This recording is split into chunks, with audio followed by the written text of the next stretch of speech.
Geoduck from the South Sound are considered a delicacy in China, so they're a huge moneymaker for the shellfish industry.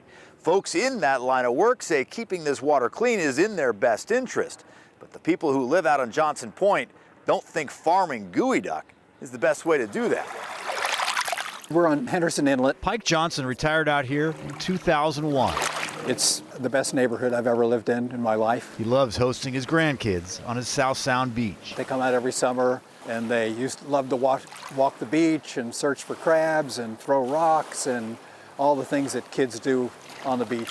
The Taylor Shellfish Farm sees the tidelands here as a place to raise geoduck and has filed for permits to turn 3.5 acres just up the beach from Johnson's place into a farm. We hate to see, our wonderful neighborhood turned into a semi-commercial establishment.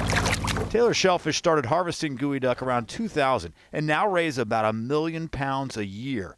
Their permit applications in Henderson Inlet prompted a group of neighbors to start a nonprofit, Protect Henderson Inlet, to try and stop the project. They're concerned about what the farming might do to their beaches and the environmental impact on wild geoduck and from the use of plastics. We rely on a healthy, clean environment for the business that we do, and we wouldn't have been here since 1890 doing it if we made a practice of harming the environment we're working in. While some shellfish companies raise young geoduck in PVC tubes, they have UV inhibitors in them so they don't break down in the sun and in the environment. Taylor has switched to a plastic mesh that they say leaves less of a footprint and will not ruin anyone's beach experience. We're finding it giving us better survival and growth rates for the geoduck, and it's less visible, has less of an aesthetic impact. My sense is that this is just the beginning. If they get a foothold here, this will just expand.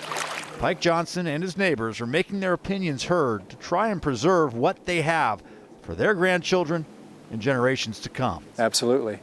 Would like nothing more. If all the permits get approved, Taylor Shellfish says they'd like to start planting out there next year, which means the geoduck will be ready for harvest in 2030. Those homeowners say they'll continue to fight the battle.